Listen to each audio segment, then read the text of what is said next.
My brother said, "We need the money," and sold my piano, not knowing it was worth millions. But before I share my story, please take a minute of your precious time to support our channel. Your support and love keeps us going. The text lit up my screen just as my student was untangling a tricky passage. Sold your piano for $400. We need the cash. Don't make a scene. Malik. Kiana, 15, bright and stubborn in the best way, was wrestling with a left-hand figure when I felt my chest tighten. I slid the phone face down on the bench and steadied my voice. Float the wrist, not the elbow, I told her. Let the weight drop, then release. But my mind had already left the room. It was back in the front parlor of my parents' place outside Detroit, where a 1924 Mason and Hamlin Model AA had sat for years. My inheritance, my project, my promise to my late grandfather. I'd been restoring it slowly, key by key, felt by felt. It wasn't just an instrument. It was history threaded into wood and wire. When Kiana left with her new assignment and a hug, I finally texted back. Understood. Malik replied in seconds, finally being reasonable. Mom and Dad are relieved. Reasonable. The word almost made me laugh. 20 minutes later, my phone rang with a Chicago number. Is this Ayanna Reed? The voice on the other end sounded careful, excited, professional, like someone used to giving good news in very specific doses. I'm Patrice Duval with Duval and Company. Fine Instruments. I believe I just purchased a piano connected to you. My heartbeat quickened. What piano? A 1924 Mason and Hamlin Model A. Serial number 88341. Paper rustled. The gentleman who sold it mentioned it belonged to his sister. Once we got it into the workshop, we opened the bench and found documents you should probably know about. I braced myself. What kind of documents? Authentication, he said softly. This isn't an ordinary instrument. It's one of the small-run experimental builds from Mason and Hamlin's golden years. Original Adirondack spruce soundboard, action intact, crown preserved far better than typical. And, Ms. Reed, the paperwork shows the piano belonged to Eldridge Cole from 1927 to 1941. I had to sit down. Cole wasn't just a name. He was a legend, Black American jazz innovator, the kind of artist whose touch could make a parlor feel like a cathedral. You sure? I asked. I am, he said. There are studio logs, a typed letter from a touring manager, a notarized transfer from a collector in the 70s, and photographs that matched the instrument's distinctive walnut figuring. Conservatively, it would list around $1.9 million at a serious sale, and likely more. Ms. Reed, your brother sold me a museum-grade piano for $400. The irony stung. I looked around my modest teaching studio, second-hand rug, upright on its last good decade, framed recital programs taped straight with care. People saw this room and decided who I was. Mr. Duval, I said after a breath, can I ask you something unusual? Of course. Are you a decent man? He let out a surprised laugh. I try to be. Why do you ask? Because I'm about to tell you something that might complicate your day. And then I gave him the short version. The will that left the piano to me, Malik's money problems, my parents' habit of mistaking my caution for poverty. What I didn't say, what I almost never said outside a contract meeting, was the part about my other life. People knew Ms. Reed, the piano teacher. Fewer knew Ayanna Reed, the composer, a Black American woman whose scores had threaded their way into films, soundstages, and big city halls under other people's lights. I kept the studio plain on purpose. It was easier to do the work without arguing about the optics of success. Here's what I propose, I said finally. You keep the piano for now. But before we finalize anything, I want you to help me do this the right way. I outlined the beginning of an arrangement, one that respected the sale Malik had no right to make while protecting the history my grandfather trusted me to guard. Duval listened without interrupting, then said, Ms. Reed, I can work with that. And for what it's worth, I'm sorry this reached you the way it did. When the call ended, I stood in the quiet, the room still holding a trace of Kiana's last chord. I pulled a leather folio from the cabinet.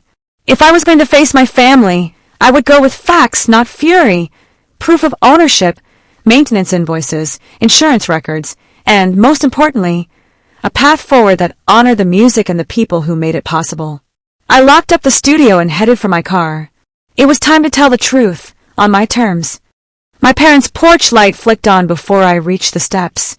Denise opened the door with that careful look she wore whenever Malik's life unraveled again.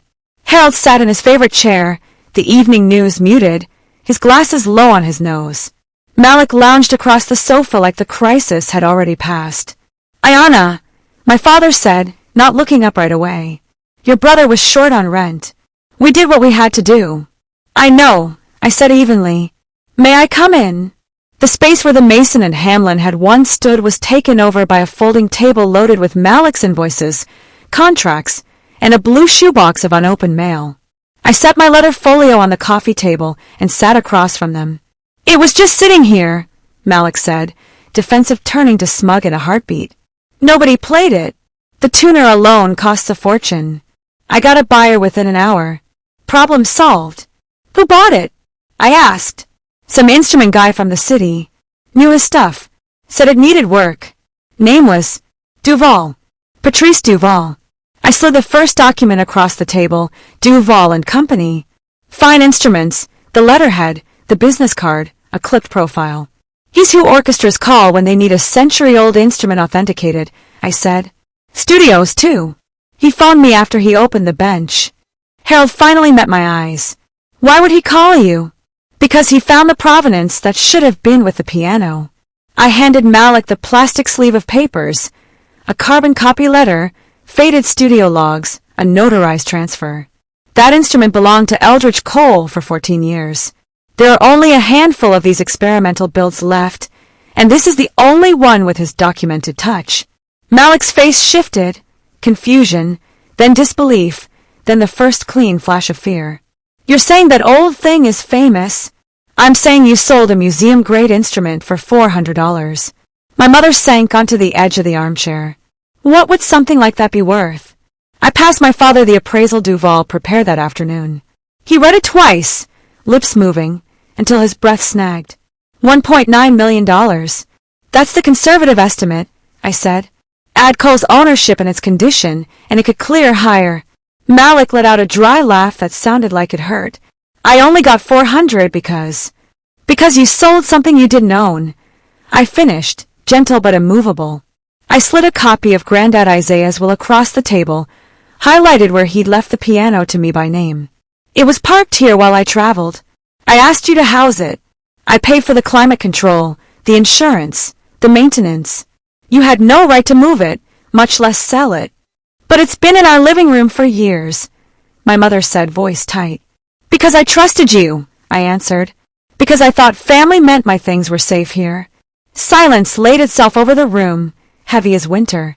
My father cleared his throat. "We can fix this. We'll call the man, explain the mistake." I already did. I opened the folio one last time and drew out a cashier's check, set it gently on the table. The number glowed like a warning and a mercy all at once. "Pay to the order of Ayana Reed, $1,900,000. Denise's hand flew to her mouth. "He paid you?" "After paying Malik." "He's an honest dealer," I said, "and I made him a better offer." Harold looked wary. "What kind of offer?" "Full appraised value to the Duval and Company. Collection, under conditions." I slid a short agreement forward. "The piano stays accessible. A plaque with its history. Scheduled hours for students and working musicians to play it. It does the work it was built to do," be heard. Malik stared at the check like it might evaporate. "You just let him keep it?" "I let it be what it is," I said. "A living instrument, not a hostage to our family's mistakes." My father's shoulders slumped. "Ayana, we didn't know. We thought. You thought I couldn't afford to care for it." I met each of their eyes. "You thought piano teacher meant broke. You never asked." Harold's confusion wasn't cruel, just honest. "Are you not struggling?" "No," I said, soft and steady. "I choose to live modestly because I like sleeping at night. I learned from your hard years, Dad, not to spend money to prove a point." My mother swallowed. "If you weren't struggling, why didn't you help your brother with rent?" "Because he didn't ask," I said. "He took." I gathered the papers into a neat stack and left the check where it lay. "Here's what happens next. I'm not pressing charges. Duval has what he paid for, and I've been made whole. But this is the last time anyone in this house makes decisions about my property without me. My mother nodded quickly. We understand. I hope so, I said, rising. Because this isn't only about a piano. It's about respect. About seeing me as the adult I've been for years. At the door I paused. Malik, Duval has your information. If you try anything like this again, every reputable dealer from here to Los Angeles will call the police before they finish your coffee. He opened his mouth, then shut it. For once, he had nothing clever to say. I stepped into the evening and pulled the door closed behind me. The air felt cleaner on the porch. The line had been drawn. By Friday, I found myself back at my parents' house, this time not to collect evidence, but because my mother insisted we all share a family meal. The dining room hadn't changed in decades. Lace curtains, polished oak table, the same framed church bulletin announcing my sister's first piano recital. What was missing was the warmth I used to crave. Denise set out a spread. She must have rushed to assemble roast chicken, cornbread, greens. Harold poured sweet tea with hands that shook slightly. Malik kept glancing at me, then back at his plate, as if words might fall from the steam. So, my mother began, voice carefully composed. We've been thinking about what you said the other night. I nodded, waiting. You could have told us, Ayana, she went on. About your work. About the success. Her voice cracked a little on the word. I looked you up online. I found recordings. I listened. Her eyes softened, tears catching in the light. Baby, it was beautiful. Your music filled this house better than any furniture ever did. I didn't know. I tried to tell you, I said quietly, placing my fork down. When my last piece premiered in New York, I called. You asked me if I was finally going to settle down and get a teaching license. When I said I was flying to Paris for a festival, Dad told me I should save my money instead of chasing dreams. You never believed me when I said I was building something real. The room went still. Even Malik had nothing to say. Finally, Harold exhaled, folding his napkin in his lap. We were afraid for you. We didn't want you to struggle the way we did after the shop closed back in 2017. We thought if we pushed you toward stability, you'd be safe. But we were wrong. And in doing that, we pushed you away. I studied my father's face, the man who had spent my childhood working himself into exhaustion, never letting on how scared he was about bills or the mortgage. Now he looked smaller, stripped of his old certainty. Across the table, Malik finally spoke. His voice was thin and hesitant. I messed up. I shouldn't have touched the piano. I didn't realize. I thought it was just an old thing collecting dust. That old thing was entrusted to me, I said, my throat tightening. And you didn't ask. You just assumed I couldn't handle it. Malik rubbed the back of his neck. I'm sorry. I really am. I only wanted to stop everything from falling apart. I wanted to believe him.